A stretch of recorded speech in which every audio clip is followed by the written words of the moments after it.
Bom dia mais uma vez, pessoal. Na aula de hoje nós vamos começar um novo conteúdo, o conteúdo da evolução.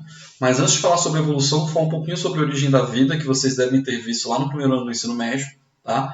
E eu vou relembrar algumas coisinhas aqui para vocês, até para fazer um pouquinho de sentido. É o que nós vamos ver até o finalzinho desse bimestre, tá bom? Bom, o nosso planeta ele tem condições favoráveis ao aparecimento da vida.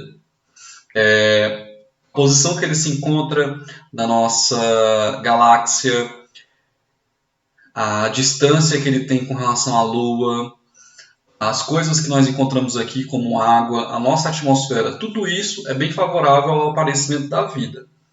E nós não conseguimos notar isso até agora em outros planetas, mas o nosso tem essas vantagens aí e que foram fundamentais para que a vida aparecesse. E como essa vida apareceu? Vou falar sobre 4 teorias, tá bom? De surgimento da vida. A primeira teoria de surgimento da vida é o criacionismo. O criacionismo diz que um deus ou um grupo de deuses criou seres vivos e eles podem ter evoluído ou não, depende aí da linhagem do criacionismo que a pessoa pode acreditar, mas que um deus ou um grupo de deuses que iniciou a primeira vida. Então é isso mais que o criacionismo diz. A teoria científica mais aceita é a teoria de Oparin-Haldane, que é a teoria dos coacervados, ou evolução química. Uma teoria que foi desenvolvida na década de 20, tá? Do século passado, século 20. E essa teoria diz o seguinte: nós temos na Terra primitiva a incidência de diversas descargas elétricas, além de erupções vulcânicas. Nessas erupções vulcânicas você tem aí a liberação desses gases. Esses gases eles vão ser o quê? Eles vão formar as nuvens e ser precipitados. Ou seja, eles vão se juntar com a chuva. Mas além de se juntar com a chuva, pode ocorrer o quê? Choque entre as moléculas e gerar descargas elétricas. E aí essas descargas elétricas junto à precipitação leva essas substâncias para os mares primitivos, formando uma espécie de sopa química. Essa sopa química nós chamamos de coacervados. E aí, a partir dessa sopa química, você tem o surgimento dos organismos, tá? Heterótrofos e autótrofos, ou seja, dos primeiros organismos vivos, as primeiras bactérias. Bom, e aí tem um experimento, que é o experimento de Miller e Urey, feito ali na década de 50. Esse experimento, ele corrobora a essa tese aí, essa hipótese de Oparin-Haldane. Miller e Urey coletaram água do oceano e colocaram ela para aquecer. Essa água ela aqueceu e aí ela circulou aqui até chegar aqui nessa parte onde você tem os eletrodos que geram descargas elétricas. E aí a água chega aqui, o vapor d'água, e se encontra com outros gases. O metano, o amoníaco, o hidrogênio, o nitrogênio e o carbono. Então tudo isso aqui entra em contato com esse vapor d'água. E aí essa mistura de gases na presença de descargas elétricas gera algumas substâncias. E essas substâncias elas são condensadas aqui juntamente com a água. E aí, quando você coleta essa amostra, você consegue perceber o quê? Uma água resfriada com compostos orgânicos, com moléculas orgânicas. Então esse experimento ele mostra que a hipótese de Oparin-Haldane, pelo menos no meio controlado, ela é viável.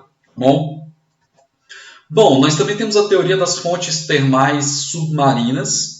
As fontes termais submarinas são fendas oceânicas em que você tem contato direto ali com partes do interior da Terra. E nessas fendas você tem liberação de magma.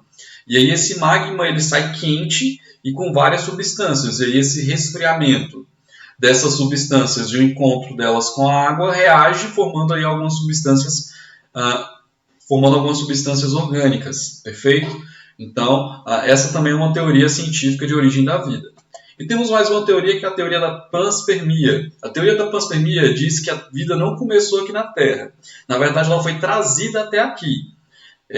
Não quer dizer que veio um alien e tal, e, sei lá, plantou uma célula aqui.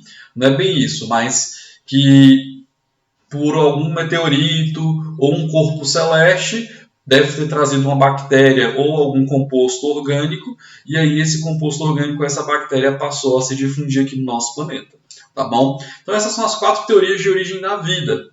Mas a pergunta que a evolução faz não é como a vida surge, mas como as espécies surgem, como a diversidade de espécies elas aparecem e como elas se desenvolvem. E a evolução é a teoria que vai falar sobre isso.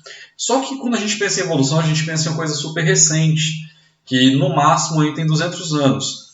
Mas na verdade a evolução, o pensamento evolutivo, ele surge lá atrás. Tá bom? Ele não surge aqui com esse desenho, tá, de Darwin, mas muito, muito antes.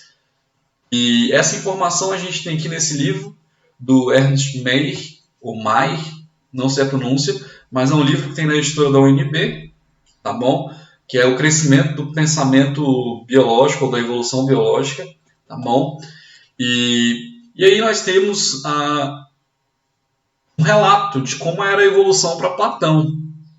E aí, segundo Platão, a evolução era o seguinte: o homem, o mais elevado dos animais, é gerado pelos deuses. As outras espécies originam-se dele por um processo de degeneração e corrupção. Primeiramente, certos homens, os covardes e vis, degeneram-se em mulheres. Estas, privadas de sabedoria, degeneram passo a passo em animais inferiores. As aves, conta-se, surgiram da transformação de pessoas inofensivas, mas demasiado condescendentes, que confiariam excessivamente nos próprios sentidos. Os animais da terra vieram de homens que não se interessavam por filosofia.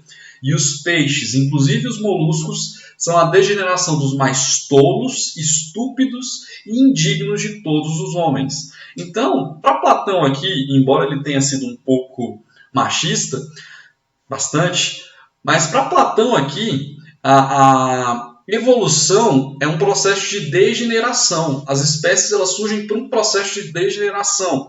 E querendo ou não, isso é um tipo de evolução. Então, para Platão existe um tipo de evolução. E ela acontece a partir da degeneração. E é isso que explica o surgimento das espécies. Tá bom? Mas aí o seu discípulo Aristóteles ele não acreditava nisso, não acreditava nesse negócio de evolução. Ele era fixista. O que diz o fixismo? O fixismo é a ideia de que as espécies elas surgem de uma maneira e elas permanecem da mesma maneira. Então, Aristóteles, por exemplo, ele acreditava na teoria da geração espontânea. Então, a espécie aparece, tá, por um conjunto aí de reações químicas, por exemplo, a espécie aparece e ela se mantém ao longo das épocas, tá, da mesma maneira. Então, ela não se modifica. Então, Aristóteles ele tem essa ideia, e essa ideia ela ganha força e ela fica aí por toda a duração do Império Grego, depois por toda a duração do Império Romano, até ali a junção do Império Romano com a Igreja, por volta ali do século III, e aí do século III até o fim da Idade Média, que vai ser por volta do século XV, você tem o pensamento fixista tá dominando ainda mais porque a Igreja ela concorda com o fixismo. E então a ideia do fixismo ela continua forte por toda a Idade Média, do século III até o século de número XV. Então, lá de Platão, o pensamento evolutivo, que, sei lá, Platão devia estar em uns 300 a.C., ele só vai ser retomado lá no Iluminismo, por alguns pensadores franceses, que começam a indagar algumas coisas, começam a discutir isso, começam a contestar o fixismo. Pierre de Maupertuis ele dizia o seguinte: as espécies não são estáveis, não são exemplos de perfeição divina, mas apenas o produto de uma natureza mecânica. Então, no Iluminismo, que é onde se começa a questionar a relação do clero com o Estado, a monarquia e tudo mais, os pensadores começam a questionar também e sobrevalorizar a ciência em detrimento da religião. Então eles começam a questionar o criacionismo. Então Pierre de Maupertuis acreditava que, na verdade, as espécies elas não eram estáveis, não são fixas e elas não são produtos de uma divindade. Ou seja, elas apenas são produtos de uma natureza que é mecânica. Denis Diderot, na sua enciclopédia de Ciências, Artes e Comércio, ele deixa bem claro que não acreditava em criacionismo e via um mundo apenas de moléculas. E essas formas de vida estariam relacionadas, ou seja, não foi uma criação, mas um mundo ali de moléculas interagindo somente. Uma coisa mais... um pensamento puramente científico. Ele abandona completamente o lado religioso aqui. Os pensadores franceses iluministas eles fazem isso. E aí temos o Georges Leclerc, que ele publica a sua história natural, geral e particular. História natural era a biologia, tá? Ele aceitava fósseis como prova de espécies extintas, ou seja, ele via aquele fóssil e não correspondia a nenhuma espécie que ele conhecia. Ele falava, olha, isso aqui é uma espécie que é extinta, e isso demonstra que você tem aí uma diferenciação entre as espécies ao longo dos anos. Ele aceitava modificação das espécies com o tempo. O ancestral, ele estabeleceu que o ancestral comum para o homem existia um ancestral comum para o homem, os macacos e os quadrúpedes, ou seja, em vez do homem ser uma criação divina, na verdade é uma criação da natureza, cuja tem ali um ancestral comum com macacos e quadrúpedes. E ele também observou alguns órgãos vestigiais que não pareciam ter nenhuma função. Então, todos esses pensadores iluministas eles retomam aquela questão evolutiva que nasceu lá em Platão. E a partir deles, a evolução começa a ganhar algum burburinho. Entretanto, pessoal, apesar de existirem essas ideias, nenhum desses cientistas ou nenhum cientista até então adotou a evolução como processo de mudanças graduais ou estabeleceu uma teoria que explicasse, tá, como as espécies surgem, tá bom? Então, essa aula de hoje era só para mostrar que existe um panorama histórico para a criação das teorias de evolução e de que a evolução não é uma coisa nova, é uma coisa que nasce lá na Grécia Antiga, como quase tudo nasceu na Grécia Antiga. Quase todo conhecimento moderno tem um pezinho lá na Grécia Antiga. Então, é apenas para mostrar que esse não é um pensamento novo, é um pensamento antigo também. E nós vamos, na próxima aula, falar sobre os dois primeiros, os pioneiros que fizeram as primeiras teorias, Charles Darwin e Lamarck. Ok? Então, pessoal, essa é a aula de hoje.